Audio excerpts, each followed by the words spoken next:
बगैर पेमेंट कर सकते हैं ई-रुपी और यूपीआई के ज़रिए। इससे पहले भी हमने देखा कि जर्मन के एक मिनिस्टर यूपीआई के ज़रिए भारत में हमें शॉपिंग करते हुए दिखाई दिए।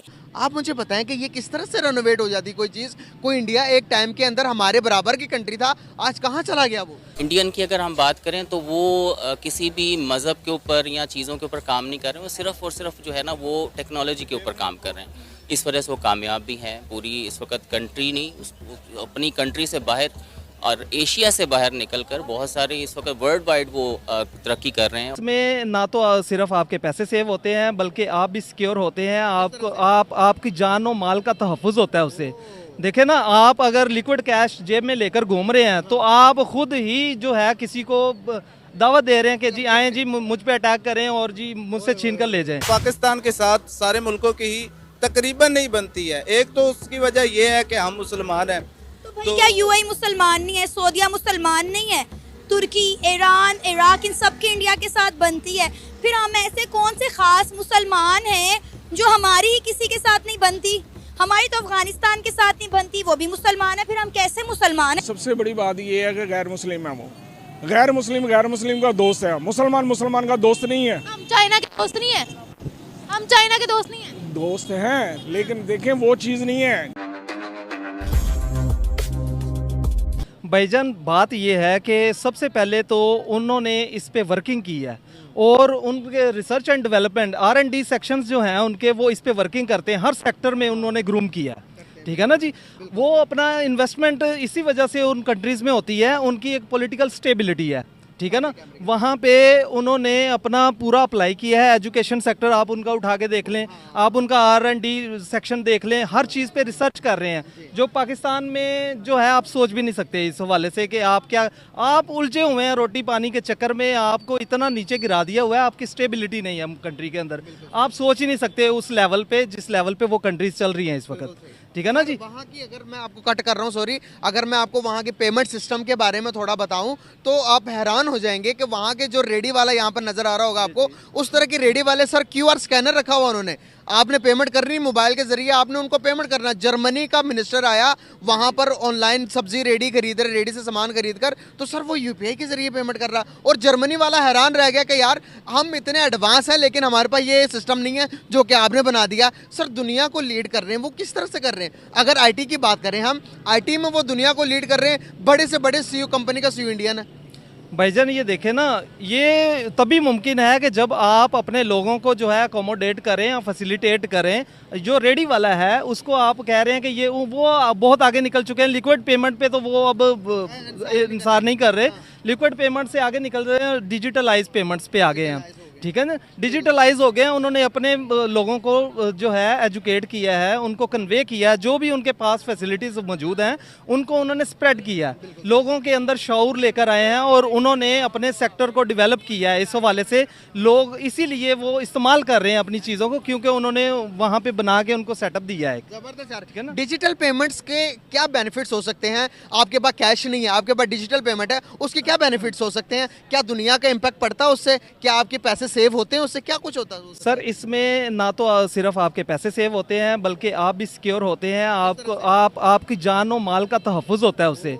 देखे ना, आप अगर लिक्विड कैश जेब में लेकर घूम रहे हैं तो आप खुद ही जो है किसी को दावत दे रहे हैं कि जी आएँ जी मुझ पे अटैक करें और जी मुझसे छीन कर ले जाएं, ठीक है। डकैती की वारदातें क्यों होती हैं? इसी वजह से होती हैं। आज दुनिया जो है इस हवाले से बहुत आगे जा चुकी है, ये सारा कुछ ख़त्म हो चुका है, ठीक है ना। सिर्फ आप ही हैं, आपके इधर देख लें जितनी भी है पेमेंट्स, अभी तक हम देखते हैं कोर्ट कचहरी के मामला, लोग जो हैं कैश के अंदर पेमेंट्स कर रहे हैं, इवन के प्रॉपर्टी की परचेज में भी कैश इन्वॉल्व कर रहे हैं। हालांकि ये जितनी भी है सिक्योरिटी आपके लिए है, आपको जो है डिजिटलाइज पेमेंट में जो है इसका फ़ायदा है कि आपकी जानो माल का तहफ़्फ़ुज़ भी होता है। इसके साथ साथ आप थ्रेट से बाहर निकलते हैं, ईजी फील करते हैं और आपकी सिक्योरिटी होती है इसमें, ठीक है ना। असल में बात ये है कि हमारे बड़ों ने, हमारे लीडरों ने हमें बहुत गंदा कर दिया है मुल्क दूसरे मुल्कों। तो हम खुद बड़े साफ हैं। नहीं, उसकी वजह है कि जो अच्छे लोग हैं वो भी ऐसे ही हो रहे हैं। अब मेरा भांजी है, वो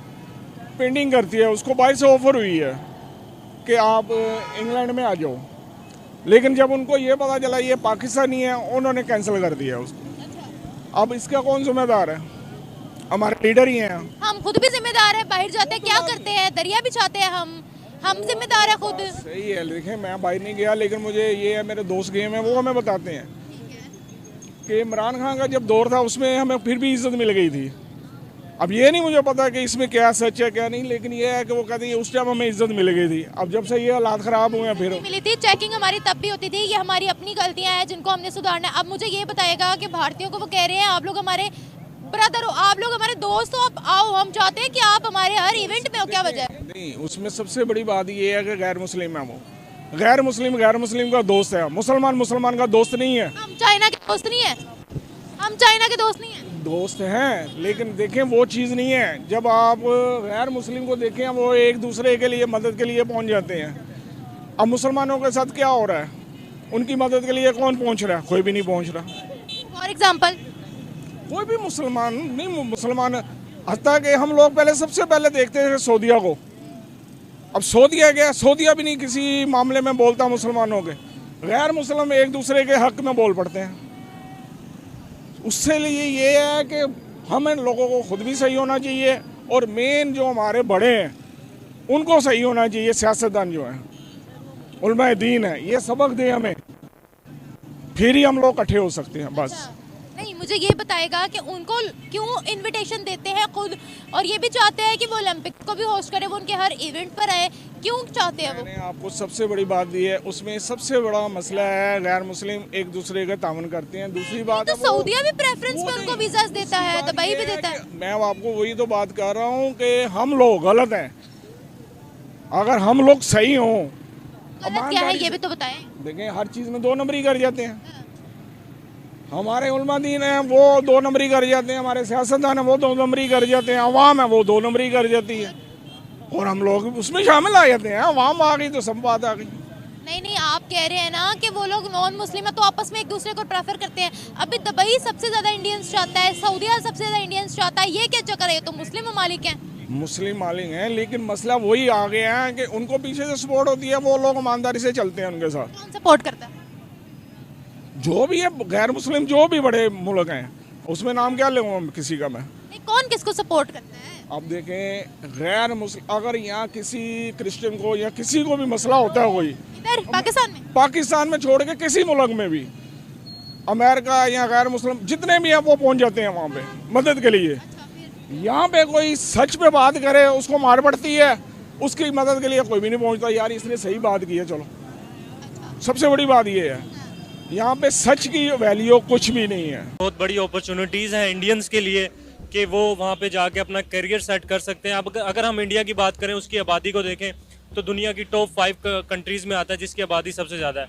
उसके पास क्या है? उसके पास मैन पावर है, और वो अपनी मैन पावर को क्या कर रहा है? एक्सपोर्ट कर रहा है, दूसरे ममालिक को दे रहा है। अब जहाँ पे उनका स्टूडेंट जाएगा 2030 तक वो स्टडी हासिल करेगा। होगा कि दुनिया के अंदर एक वाहिद मुल्क है इंडिया, एशियन कंट्रीज़ के अंदर, जहाँ सबसे ज़्यादा आईटी का काम हो रहा है, और उनकी आईटी एक्सपोर्ट जो है वो बिलियंस के डॉलर पे पहुंच गई है। उसके मुकाबले में पाकिस्तान में जो आईटी का काम है, आईटी एक्सपोर्ट है या आईटी वर्किंग है, वो बहुत एक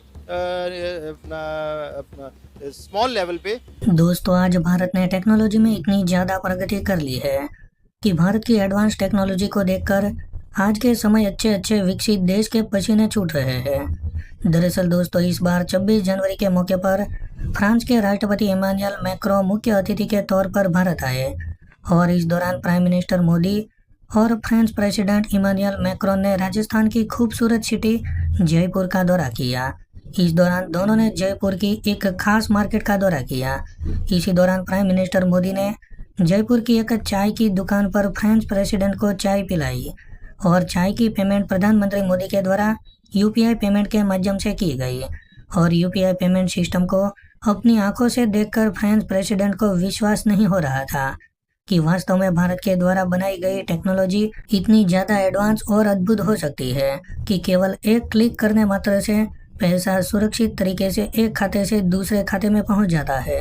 दोस्तों, भारत की इस यूपीआई टेक्नोलॉजी को इस वक्त 20 से ज़्यादा देश अपना चुके हैं, और अब धीरे धीरे करके और भी देश यूपीआई पेमेंट सिस्टम से जुड़ रहे हैं। तो दोस्तों, आपको आज का ये वीडियो कैसा लगा? आप हमें कमेंट करके ज़रूर बताइए।